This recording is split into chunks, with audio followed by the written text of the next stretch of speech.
Сәлеметсіңдер ме 3 сынып оқушылары? Қазақ тілі сабағына қош келдіңдер. Сабақтың тақырыбы негізгі және туынды сын есім. Бұл сабақта сендер сын есімнің ережесін жатқа айтып және сұрақтарын пайдаланып мысалдар ұсынасыңдар. Мәтінді оқып түсіндіресіңдер. Мәтін желісімен сұрақтарға жауап беріп сын есімдерді табасыңдар. Айтылу мақсатына қарай сын есімді бөліп көрсетесіңдер. Негізгі және туынды сын есімді анықтайсыңдар. Ережені пайдаланып, негізгі және туынды сын есімдерді топтастырасыңдар. Етістіктерге берілген жұрнақтарды жалғап, туынды сын есім жасайсыңдар. Негізгі және туынды сын есімнің ережесін пайдаланып, сөздер айтып, сол сөздерді қатыстырып сөйлем құрайсыңдар. Оқушылар, сендердің көңіл күйлерің қандай? Ендеше оқушылар, көңіл күйімізді жақсартайық. Кел балалар күлейік, күлкі менен түлейік, қабақ түйген не керек, көңілді болып жүрейік. Кел балалар күлейік, күлкі менен түлейік, күлкі көңіл ашады, күліп өмір сүрейік. Кел балалар күлейік, күлкі менен түлейік, күлкімізді күн қылып, гүл өссін деп тілейік. Жарайсыңдар оқушылар. Оқушылар, менің сендермен ойлантап ойынын ойнағым келіп тұр. Қазір мен сендерге сұрақ қоямын, ал ол қандай зат екенін сендер жауап бересіңдер. Өзі қызыл, домалақ, дәмді, бұл не? Жарайсыңдар оқушылар, жауаптарың дұрыс, бұл алма. Ал енді келесі жұмбақты көрейік. Үлкен, сары, шуақты, бұл не? Дұрыс айтасыңдар оқушылар. Жауабы күн.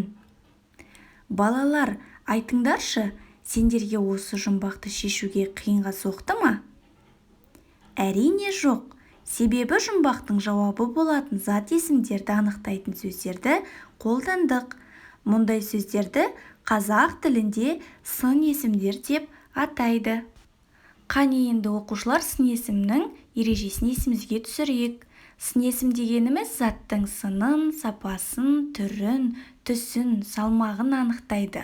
Олар қандай, қай деген сұрақтарға жауап береді. Оқушылар, бүгінгі сабағымызда біз сын есімнің жасалу жолы туралы білетін боламыз. Сын есім жасалу жолына қарай екі түрге бөлінеді. Негізгі сын есім және туынды сын есім.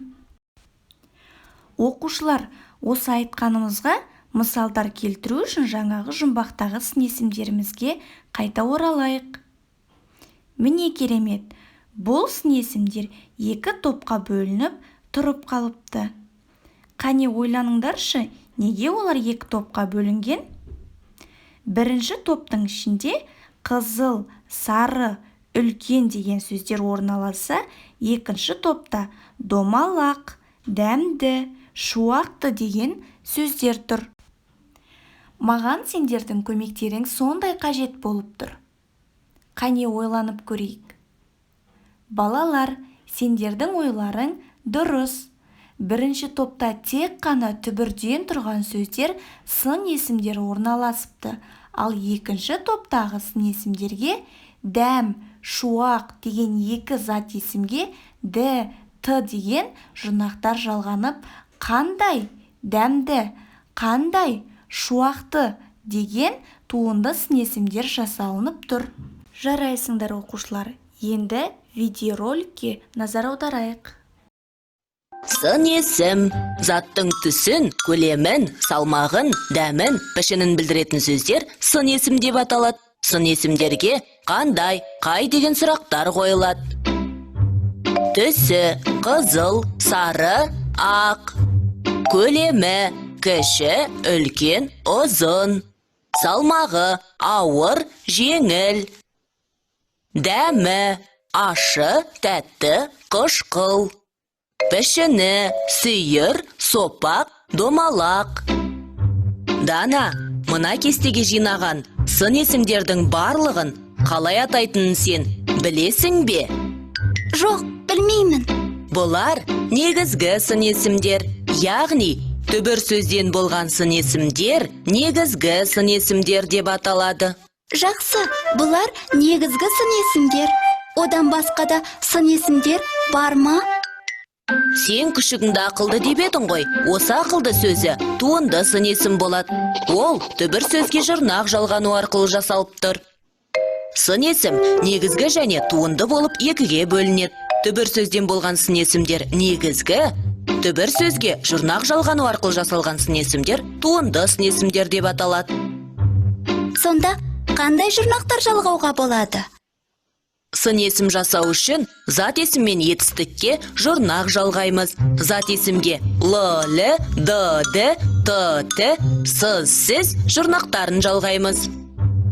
Мысалы, күлкілі, таулы, ақылды, көңілді, әдепті, білімді, тәртіпті. Мен де айтайын, білімсіз, көңілсіз, сусыз. Ал етістікке ғыш-гыш, қыш-қыш жұрнақтарын жалғаймыз. Сөйлегіш, білгіш, байқағыш, тапқыш. Солай ма? Дұрыс. Қандай жақсы, көп нәрсені үйреніп алдым. Қане оқушылар, енді оқулығымызды ашайық. 69-шы беттегі бірінші жаттығуға назар аударамыз. Мұраттың бастауы.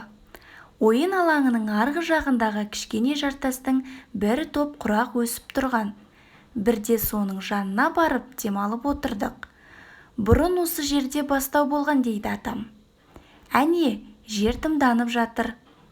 Қазып көрсек қайтеді? Мүмкін су шығар, деді Мұрат. Оның сөзін әркім өзінше күлкіге айналдырып жіберді. Мейлі күле беріңдер, деп Мұрат өкпелеп кетіп қалды. Біз қайтадан ойынға кіріскенбіз. Мұрат келе жатыр деп бір бала дауыстап жіберді. Жалт қарасақ, Мұрат келе жатыр екен. Қолында күрегі бар. Ол әлгі ойпаң жерді қазуға кірісті. 2-3 күрек бойы қазғанда су шығып бүлкілдеп аға бастады. Бізде үн жоқ. Мұрат бізге күле қарап, бастаудың мөлдір суынан ішіңдер, деді.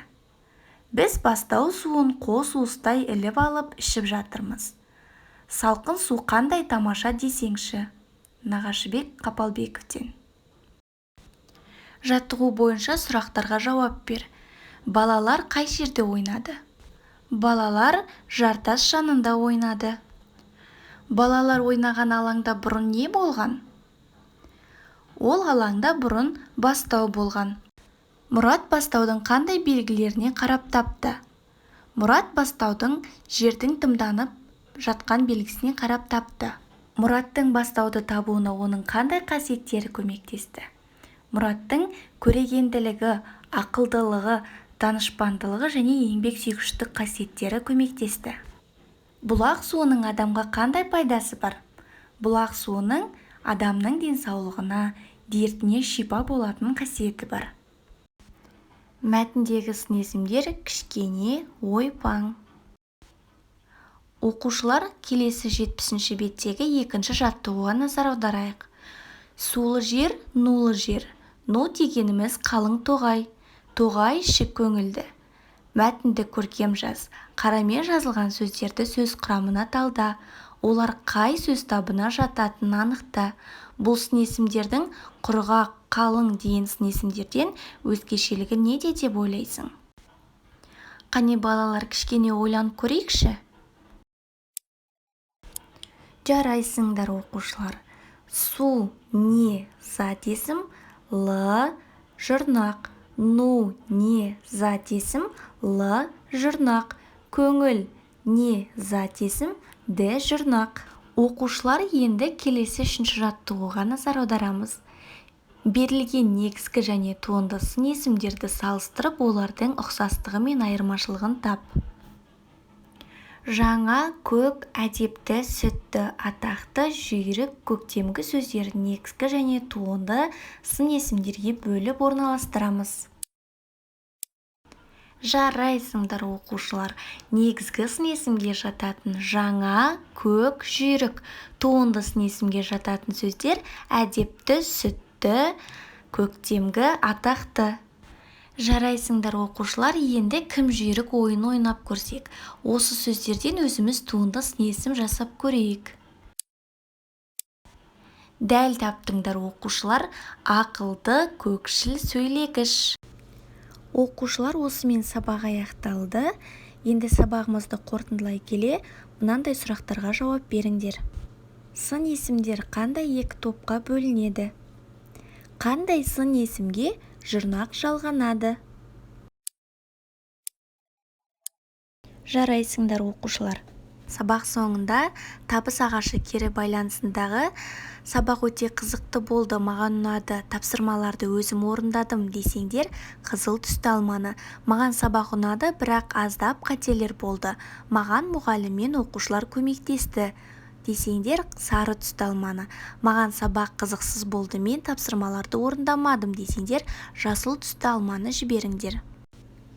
Осымен сабақ аяқталды. Назарларыңызға рахмет, сау болыңыздар.